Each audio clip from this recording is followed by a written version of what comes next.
Concluimos nuestro programa anterior diciendo que para poder lavarnos los pies, primero debemos confesar nuestro pecado. Y confesar significa ponerse de acuerdo con Dios. Significa decir lo mismo que Dios dice en cuanto a nuestro pecado. Una de las cosas más difíciles es lograr que un hermano confiese que es pecador. La frialdad, la indiferencia, la falta de amor, todas estas, Dios las ve como pecado. Pero si confesamos, Él es fiel y justo para perdonarnos. Pero eso no es todo. Si vamos a tener lavados los pies, debemos colocarnos en las manos del Salvador, y esa es la obediencia. No podemos decir simplemente, Dios, perdóname, hice mal, para luego salir y hacer la misma cosa otra vez. Eso no es poner los pies en las manos del Salvador. Continuaremos hoy leyendo el versículo 11 de este capítulo 13 del Evangelio según San Juan. Porque sabía quién le iba a entregar, por eso dijo, no estáis limpios todos. Jesús sabía que Judas le iba a entregar. Sabía que Judas no se había bañado. Judas nunca había sido regenerado. Es por eso que dijo que no todos estaban limpios. Continuemos con los versículos 12 al 17 de Juan capítulo 13. Así que, después que les hubo lavado los pies, tomó su manto, volvió a la mesa y les dijo, ¿sabéis lo que os he hecho? Vosotros me llamáis maestro y señor, y decís bien porque lo soy. Pues si yo, el Señor y el Maestro, he lavado vuestros pies, vosotros también debéis lavaros los pies los unos a los otros. Porque ejemplo os he dado, para que como yo os he hecho, vosotros también hagáis. De cierto os digo, el siervo no es mayor que su Señor, ni el enviado es mayor que el que le envió. Si sabéis estas cosas, bienaventurados seréis si las hiciereis. Si usted, amigo oyente, desea tener gozo en su vida hoy en día, vaya a Él y confiese su pecado. Este es uno de los problemas en nuestras congregaciones hoy en día. Bien podemos tener las cabezas llenas de doctrina, pero nuestros pies lamentablemente huelen mal. Y amigo y hermano que me escucha, no hay nada que huela tan mal como los pies sucios. Quizás sea por eso que no alcanzamos a más almas para Cristo. Necesitamos confesar el pecado para poder tener comunión con Cristo. Jesús les dijo a sus discípulos que como Él había lavado los pies de ellos, así debían lavarse los pies los unos a los otros. Ahora, ¿qué significa eso? El apóstol Pablo nos explica en su carta a los Gálatas cómo hemos de hacer esto. Dice él en Gálatas 6:1, Hermanos, si alguno fuere sorprendido en alguna falta, vosotros que sois espirituales, restauradle con espíritu de mansedumbre, considerándote a ti mismo, no sea que tú también seas tentado. Cuando quiera que salgamos para restaurar a algún hermano, no lavamos sus pies criticándole.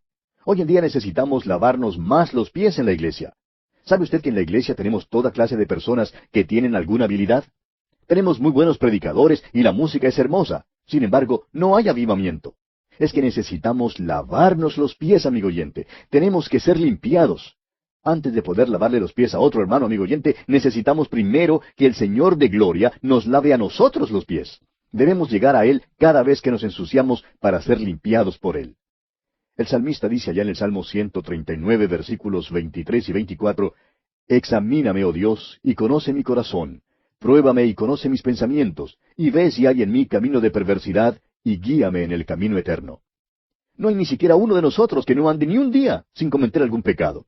Necesitamos confesarlo, amigo oyente, confesarlo al Señor y ser limpiados. Ponemos nuestros pies en las manos de Él y somos lavados. Somos lavados por la palabra de Dios. Ponemos los pies en las manos de Él y esto significa que nos entregamos completamente a Él. Esto nos pone en comunión con el Señor. Amigo oyente, no deje que pase un día sin tener esta comunión. No deje que el pecado entre y rompa esta comunión verdadera con Él. El Señor Jesús da luego algunas amonestaciones a sus discípulos. Los discípulos eran como un grupito de niños en aquel aposento alto. Tenían miedo y con razón. La sombra de la cruz había caído sobre aquel grupito. Leamos los versículos 18 hasta el 20 de este capítulo 13 del Evangelio según San Juan. No hablo de todos vosotros, yo sé a quiénes he elegido, mas para que se cumpla la Escritura, el que come pan conmigo levantó contra mí su calcañar. Desde ahora os lo digo antes que suceda, para que cuando suceda creáis que yo soy. De cierto os digo, el que recibe al que yo enviare, me recibe a mí, y el que me recibe a mí, recibe al que me envió. Jesús tiene mucho cuidado ahora, y les dice que no habla en cuanto a todos ellos.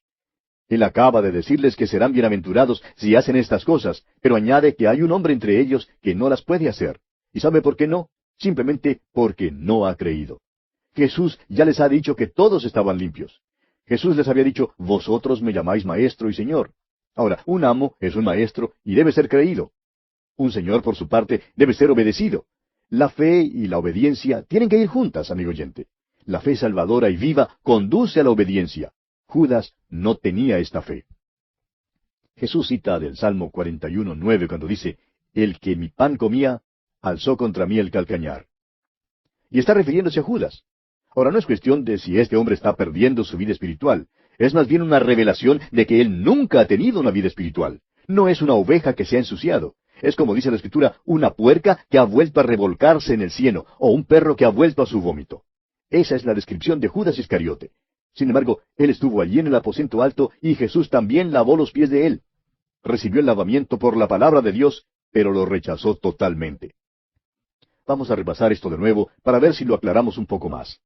La sangre de Jesucristo es para la expiación de nuestro pecado. La sangre ha cancelado toda mi culpa y ha lavado aquella cuenta mala que había contra mí. Me ha dado una posición ante Dios porque ha borrado toda mi transgresión. La sangre es para la expiación penal. El limpiamiento por agua es para nuestra purificación moral. Después que tengamos nuestra posición ante Dios en la base de la sangre de Jesucristo, el agua nos da purificación moral durante nuestro caminar diario. Jesús les dice luego a sus discípulos que uno de ellos levantará contra él su calcañar, a fin de que cuando suceda no sean escandalizados. Luego no podrán decir que fue una lástima que Jesús no se hubiera dado cuenta de lo que venía. ¿Ha notado usted, amigo oyente, que el Señor Jesucristo es traicionado desde adentro? Y esto todavía es cierto hoy en día. Existe la queja en cuanto al pecado fuera de la iglesia, pero eso no daña a la iglesia. El hecho es que algunos de esos pecadores se salvan. El daño viene cuando Jesucristo es traicionado desde adentro. Juan añade el versículo 20 porque Judas había sido enviado en misiones junto con los demás discípulos. Había predicado y había sanado. El Señor dice, «El que recibe al que yo enviare, me recibe a mí. Y el que me recibe a mí, recibe al que me envió». Nadie es salvo por la fe del mensajero, del predicador. Somos salvos por oír la palabra de Dios y recibir a Cristo como nuestro Salvador personal. Si usted recibe un telegrama informándole que un tío rico ha fallecido y le ha dejado una fortuna, el hecho de que el que haya traído el telegrama pueda ser ladrón no invalida el mensaje del telegrama, ¿verdad? En cierta ocasión estaba un señor conversando con el Dr. McGee, autor de estos estudios bíblicos, y le decía que estaba perplejo porque se había salvado bajo el ministerio de un predicador que más tarde resultó ser un hombre inconverso. Y decía este señor, «Yo sé que soy salvo y que soy hijo de Dios, pero estoy perplejo. ¿Cómo se explica esto?»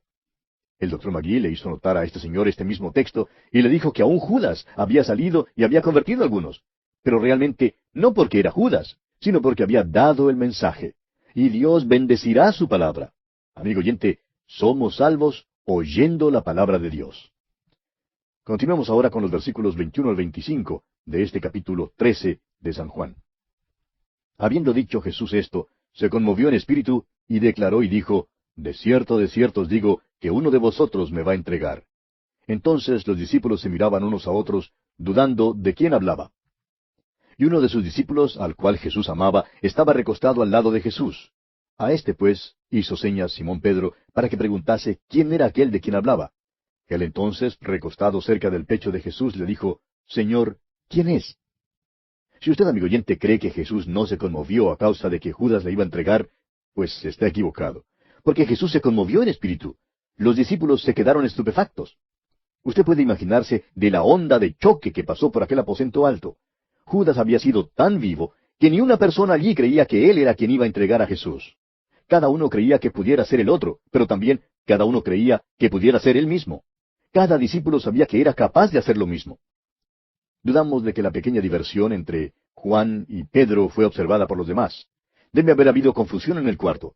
Pedro probablemente estaba más retirado de Jesús, mientras que Juan se había quedado a su lado, y por tanto, Pedro le pidió a Juan que le preguntara quién era. Y respondió Jesús aquí en el versículo 26, «A quien yo diere el pan mojado, aquel es». Y mojando el pan, lo dio a Judas Iscariote, hijo de Simón. Y el versículo 27 dice, «Y después del bocado, Satanás entró en él». Entonces Jesús le dijo, «Lo que vas a hacer, hazlo más pronto». Según las costumbres de aquel entonces, el anfitrión en un banquete tomaba un pedazo de pan y lo mojaba en la salsa, y luego se lo ofrecía al invitado de honor. Mediante este gesto, pues, el Señor Jesús hizo a Judas su invitado de honor. Le extiende el símbolo de amistad. Judas está en un punto crítico, pero Cristo mantiene abierta la puerta para Judas hasta el fin. Aún en el huerto Jesús le dijo, «Amigo, ¿a qué vienes?». Todavía mantenía abierta la puerta para Judas. Ahora Jesús sabía lo que Judas haría. Y permítanos repetir aquí una declaración que alguien hiciera una vez. El saber algo de antemano no equivale a causarlo. Es decir, que el Señor sabía lo que Judas iba a hacer, pero el Señor no le obligó a hacerlo. El hecho es que ofreció su amistad a Judas hasta el mismo fin. Satanás tomó posesión gradual de este hombre Judas. No creemos que Satanás jamás tome posesión de un hombre de repente. Hay muchas pequeñas caídas y Satanás se mueve gradualmente, pero por fin se hace cargo de la persona. El Señor le dio a Judas una oportunidad más para aceptarle. Pero Judas le volvió la espalda a Jesús y entonces Satanás entró y tomó posesión completa de él. Judas hizo su propia decisión. Dios nunca ha enviado a un hombre al infierno a menos que ese hombre en primer lugar haya decidido encaminarse hacia allá. Lo que ocurre es que Dios ratifica la decisión humana. Dios apoya nuestra proposición. Cuando un hombre dice que acepta a Cristo, Dios dice, apoyo esta proposición, lo recibo.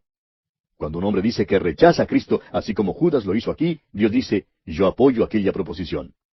Ahora Jesús le pide a Judas que salga pronto. Habiendo hecho su decisión, no significa que está fuera del control de Dios.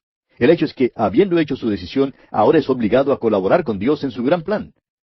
¿Recuerda usted que las autoridades religiosas habían dicho que no querían arrestar a Jesús y crucificarle durante una fiesta? Querían esperar hasta que se terminara esta fiesta.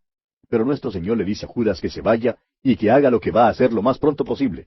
Por tanto, Judas sale y les cuenta a los líderes que ha sido descubierto. Continuemos con los versículos 28 hasta el 30 de este capítulo 13 del Evangelio según San Juan.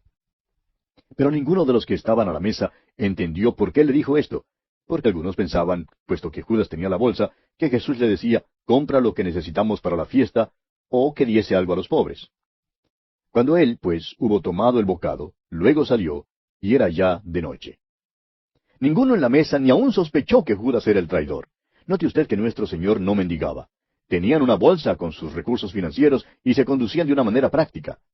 También nos dice que el Señor no dio de comer milagrosamente a sus discípulos. Tenían que ir a comprar comida. Judas era el tesorero. Siempre hay una tentación en el manejo del dinero, y aún hoy día eso es cierto. En el tiempo de la Pascua acostumbraban dar algo a los pobres, y por tanto los discípulos creían que esto era lo que el Señor le pedía a Judas que hiciera con el dinero. Ahora note usted también que cuando Judas salió, era ya de noche. Amigo oyente, ya era de noche eternal para Judas. Era el día del diablo. Y el día del diablo siempre es como aquellas terribles tinieblas que descendieron sobre Egipto durante el tiempo de las 10 plagas de Moisés. Es por eso que hay tantas luces en las avenidas principales en las grandes ciudades. Aquellas son las vías del diablo, y allí hay tinieblas. Son vías oscuras, y por tanto tratan de iluminarlas. Bueno, este hombre salió a la noche eterna. Lo que Dios hace, amigo oyente, lo hace lentamente. Pero lo que el diablo hace, lo hace rápidamente. El diablo tiene que moverse rápidamente porque sus días son limitados. Dios, en cambio, tiene toda la eternidad para llevar a cabo sus planes. Pero sucede que tantas veces no entendemos esto y somos impacientes. Ahora hay un cambio en aquel aposento. Judas se ha ido y nuestro Señor empieza a hablar con estos 11 hombres. Ellos tienen miedo. La sombra de la cruz se ha proyectado sobre ese grupo en el aposento alto. Ahora nuestro Señor trata de levantar a estos hombres de un nivel tan bajo hasta un nivel elevado, del presente al futuro, de lo material a lo eternal, de lo que es secular a lo que es espiritual. Simón Pedro le interrumpe, pero creemos que en verdad este discurso de Jesucristo principia aquí mismo, y prosigue hasta el capítulo 14. Leamos los versículos 31 y 32 de este capítulo 13 de Juan. Entonces, cuando hubo salido, dijo Jesús, ahora es glorificado el Hijo del Hombre, y Dios es glorificado en él. Si Dios es glorificado en él, Dios también le glorificará en sí mismo, y enseguida le glorificará. El Señor Jesús está entrando ahora en la esfera de lo espiritual. El Hijo del Hombre será glorificado, y eso será por medio de su muerte y su resurrección. Según el punto de vista humano, la cruz parece una vergüenza y una derrota, pero Dios es glorificado porque la salvación del mundo será lograda mediante la cruz. Continuemos leyendo los versículos 33 al 35 de este capítulo 13 de Juan. Hijitos, aún estaré con vosotros un poco. Me buscaréis, pero como dije a los judíos, así os digo ahora a vosotros, a donde yo voy, vosotros no podéis ir. Un mandamiento nuevo os doy, que os améis unos a otros como yo os he amado, que también os améis unos a otros. En esto conocerán todos que sois mis discípulos, si tuviereis amor los unos con los otros. Judas ya se ha marchado y por tanto se puede dirigir a ellos como sus hijitos. Va a la cruz y ningún otro puede ir a la cruz como él fue. Sufrió solo y como ya lo hemos dicho, hubo una fase del sufrimiento de Cristo que ni usted ni yo, amigo oyente, podemos comprender, ni mucho menos podemos participar en ella. Jesús les da ahora un nuevo mandamiento, y creemos que algunos tienen una impresión diferente de lo que el Señor quiso decir en realidad con estas palabras. Parece que no han comprendido el verdadero alcance de ellas y por tanto no las han aplicado como conviene.